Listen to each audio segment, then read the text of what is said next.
안녕하세요. 여러분을 회계와 세법의 늪에서 구해주고 싶은 구세주 구쌤입니다. 자, 이번 강의는 3요소부터 출발을 하도록 하겠습니다. 자, 지난 시간에 감가상각에 대한 계산 방법을 먼저 설명을 드렸어요. 자, 그리고 그 계산 방법에서 취득원가, 잔존가액, 내용연수를 우리가 뭐라 불렀다고요? 그렇죠. 감가상각의 3요소라고 불렀다. 필수 3요소다라는 거죠.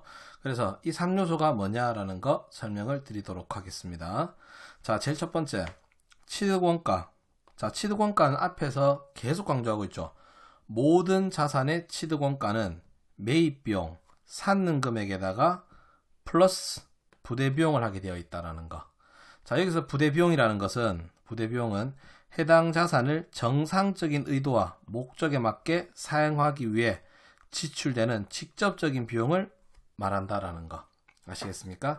자, 자산을 여러분이 사용하기 위한 목적으로 사용하기 위해서 지출돼야 되는 재반 비용들이죠. 그래서 그 예로 보면 매입할 때 운반비라든지 어떤 자산을 취득할 때 발생했는 취득세라든지 수입하는 관세, 통관 비용, 등기 비용, 시운전 비용, 여러 가지들 많겠죠. 이런 것들을 부대 비용으로 보고 그 금액까지 포함한다라는 거. 그 다음에 두 번째, 내용연수라는 게 있습니다. 자, 내용연수는 뭐냐? 어쨌든 우리가 감가상각을 하는 것은 사용하는 기간 동안의 기간 배분이다라는 겁니다. 그럼 여기서 이 사용하는 기간 동안에 나눠야 되는데 어떻게 사용하는 기간 동안이냐? 수익 창출의 기여가 예상되는 사용 기간을 말한다라는 거. 그에 대한 척도들을 연수라 그래요. 그래서 이 연수라는 게 오해하시면 안 되는 게 사용 연수라고 하다 보니까 학생분들 대부분이 기간으로만 생각하시는데 우리가 가장 대표적으로 기간을 쓸 수도 있지만 기간이 아니라 척도가 다른 게 될 수도 있다는 겁니다. 사용 시간이 될 수도 있는 거고요. 사용 거리가 될 수도 있는 거고. 어쨌든 그 나눌 수 있는 한다고요? 기간 등 척도를 말하는 게 내용연수다. 그 다음에 잔존가액. 잔존가액은 사용 종료 후에 팔았을 때 예상되는 처분가액을 말하는 거다라는 거. 그래서 우리가 이 자산을 사용하고 나서 나중에 팔았을 때 얼마만큼의 금액을 회수할 수 있느냐라는 거죠. 그 금액을 잔존가액이라고 한다라는 거. 자, 그 다음에 하나 더. 여기서 본다 그러면 이 예상이라는 표현. 예상. 예상. 그러면 우리가 몇 년을 예상을 해야 되고 남는 금액이 얼마인지를 어떻게 예상을 해야 되느냐라고 많이들 고민하시는데 이론적으로 시험 보시는 분들 같은 경우에는 어차피 문제에서 다 주어질 겁니다. 그래서 고민하실 필요는 없고요. 그냥 합리적으로 예상하면 되는 거구나라는 거. 합리적인 예상이다. 그러면 실무 업무 하시는 분들은 합리적 예상을 어떻게 할 거냐? 하실 필요 없어요. 하실 필요 없고 나중에 세법에서는 누구라도 동일하게 세금을 내야 되는 조세평등주의 때문에 내용연수라든지 잔존가액을 어떤 회사든 똑같이 일정하게 정해주는 금액들이 있고 기간이 있을 겁니다. 세법표예요. 그래서 업무 하시는 분들은 세법에 나오는 기준 연수라든지 잔존가액을 참고해 주시면 된다라는 거 알고 계시고요. 자, 제가 이걸 이해하기 편하게 쉽게 웃자고 말씀드리면, 농담 삼아 말씀드린다면 이렇게 한번 생각해 볼게요. 여러분들 동물원 있죠? 동물원 같은 경우에 보면 이 동물들, 동물원의 가장 대표적인 동물이라면 호랑이가 있겠죠. 이 호랑이들을 동물원에서 사가지고 오죠. 잡을 수는 없잖아, 맞죠? 우리나라에 지금 호랑이는 없고 외국에서 저기 러시아라든지 중국에서 사와야 되는데 밀려갈 수 있는 것도 아니고 사와야 되겠죠. 자, 그러면 이 호랑이를 사오는 이유가 뭐냐? 그렇죠. 호랑이를 동물원에 전시해 놓고 그걸 가지고 입장료를 받아서 돈을 벌기 위한 부분이죠. 자, 그러면 이 호랑이도 뭐가 된다? 감가상각 대상 자산이 된다라는 겁니다. 어떻게 할 거냐? 자, 호랑이가 얼마냐 이거죠. 자, 호랑이를 제가 중국 가서 1억 원을 주고 샀다. 1억 원. 호랑이를 1억 주고 샀다. 그럼 호랑이한테 자, 내가 니를 샀으니까 우리 동물원까지 알아서 찾아온나? 이건 아니겠죠. 그래서 호랑이 1억이지만 여기에다가 호랑이를 운반하는 비용, 그 다음에 방역 비용, 그 다음에 수의사 비용, 뭐 여러 가지들 비용이 많이 들겠죠. 말 그대로 동물원에 전시하기 전까지 발생하는 비용들 됐습니까? 그래서 그게 한 1,000만 원 들었다. 그래서 우리는 호랑이의 취득 원가를 얼마로 보느냐? 1억 1,000만 원으로 본다라는 거죠. 1억 1,000만 원으로. 그리고 그 다음 내용연수 얼마만큼을 수익 창출에 기여를 할 수 있느냐라는 겁니다. 그래서 호랑이가 수명이 한 20년 된다 이거죠. 그럼 나는 이 호랑이를 20년 동안 감가상각을 하겠다. 그 다음에 잔존가액은 어떻게 되느냐? 잔존가액은 나중에 처분할 때 어떻게 될 거냐? 뭐 호랑이가 죽으면 당연히 뭐 매장을 해줘야 되겠지만 웃자고 말씀드리면 뭐 호랑이 가죽을 벗겨서 팔고 그 다음에 호랑이 뼈를 분리해서 만다, 뼈가루를 판다 이거죠. 그래서 나중에 가죽을 팔고요, 그 다음에 뼈를 팔고 하니까 한 1,000만 원이 나오더라 이거죠. 자, 그러면 우리가 이걸 가지고 하는 거죠. 취득원가는 1억 1,000, 내용연수는 20년, 그 다음에 잔존가액은 얼마? 2,000만 원을 가지고 우리가 앞에서 봤던 정액법과 정률법을 통해서 감가상각을 해주시면 된다라는 겁니다. 됐습니까? 자, 그래서 3요소는 이 취득원가, 그 다음에 내용연수, 잔존가액이 있다라는 거 기억해 주시고요. 하나 좀 의아한 점은 여러분들 이런 생각이 들 거예요. 아니, 강사님, 정률법에 지금 보면 감가상각 누계액과 정률도 필요한데요 라고. 자, 감가상각 누계액이란 건 매년 감가상각비라고 처리했던 비용을 더하게 하시면 되는 부분이고요. 맞죠? 그 다음에 정률은 어떻게 할 거냐? 우리가 참고로 정률이라는 거는 구하는 식이 1 마이너스 내용연수에다가 루트 취득 원가분의 잔존가액이다라는 거. 됐습니까? 자, 지금 강의 들으시면서 이런 생각 들 거예요. 나 학교 다닐 때 수포자인데, 맞죠? 루트만 나와도 머리 아프다, 맞습니까? 그래서 자, 말씀드릴게요. 정률 같은 경우에는 이미 구할 때 보시면 취득원가, 내용연수, 잔존가액이 다 사용이 됐다, 맞습니까? 그래서 정률은 우리가 몰라도 상관없구나. 필요한 거 이 세 가지만 있으면 얼마든지 감가상각할 수 있다라는 것만 기억해 주시고요. 정률은 여러분 보고 구하라는 소리 절대 안 합니다.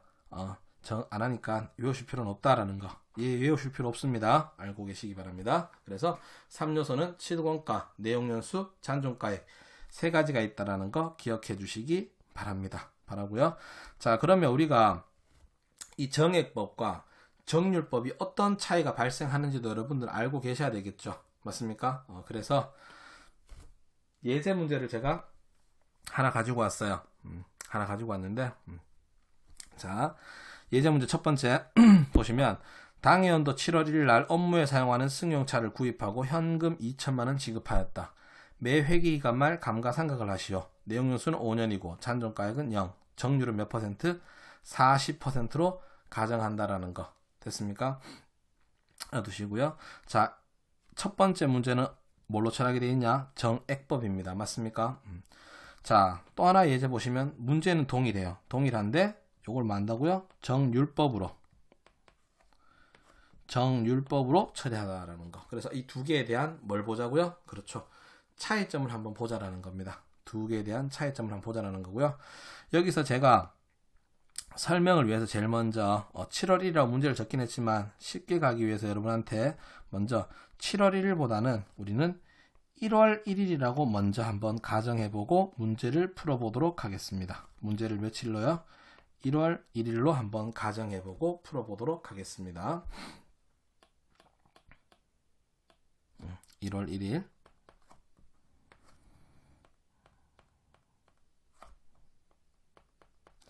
자, 그러면 제일 먼저 정액법부터 한번 해볼까요? 정액법. 자, 일단은 첫 해 어떻게 할 거냐? 첫 해. 자, 우리 앞에서 배웠던 공식대로 가볼까요? 취득원가 얼마요? 2,000만 원. 빼기 잔존가액은 0이죠. 0. 내용연수 몇 년요? 그렇죠. 5년이다. 5년이다.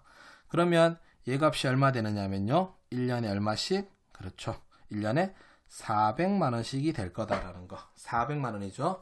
자, 그 금액을 여러분들은 12월 31일자에 차변의 감가, 그렇죠. 상각 B라고 얼마요? 400만원. 대변의 감가상각 누계액이다 라는 거. 400만원. 자, 그럼 여기서 하나 또 질문을 여러분들이 자주 하시는 게, 아니 대변에 그냥 강사님 그 차량 운반고라고 바로 줄이면 되지 않습니까? 라고 하시는데 맞아요. 차량 운반고 바로 주셔도 됩니다. 자, 그럼 여기서 볼까요?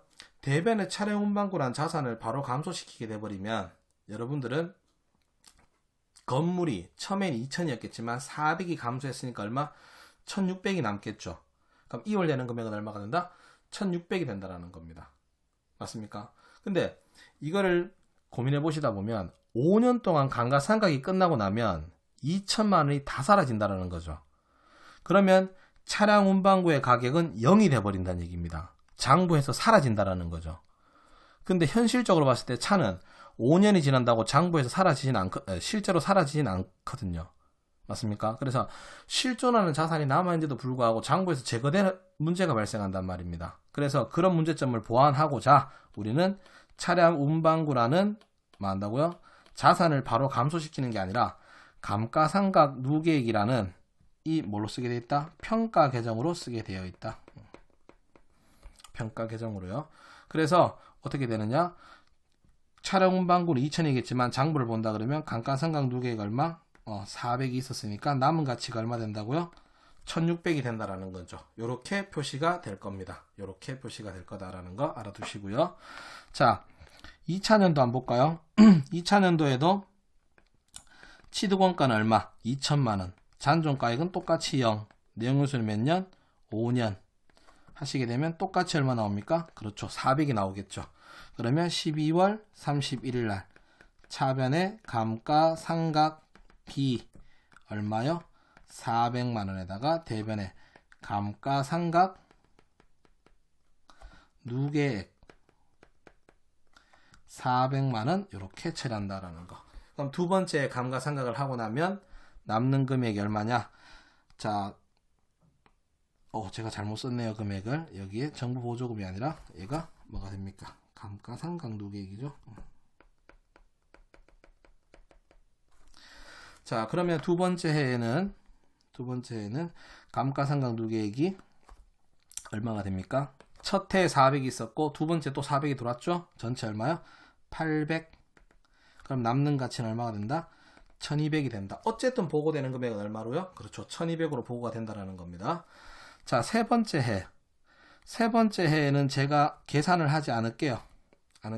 감가상각비 얼마죠? 그렇죠.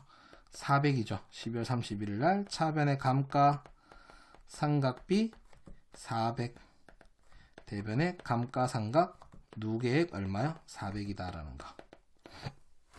이렇게. 그러면 세 번째 해까지 여러분들이 감가상각을 하고 나면 남는 금액이 얼마냐? 남는 금액이 400만원만큼 3번 했죠. 1200. 그 다음에 남은 가치는 얼마가 된다? 800이 남게 된다라는 겁니다. 자, 여기서 알 수 있겠지만 정액법은 매년 금액이 일정할 거기 때문에 첫 해 한 번만 계산하게 되면 그 이후로도 감가상각비가 얼마인지를 계속 알 수 있다는 겁니다. 이게 정액법의 특징이 되겠다라는 거.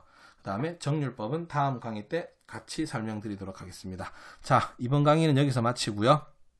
잘 들으셨다면 좋아요, 구독 부탁드리고요. 모든 자료는 네이버 카페를 활용해 주시기 바랍니다. 감사합니다.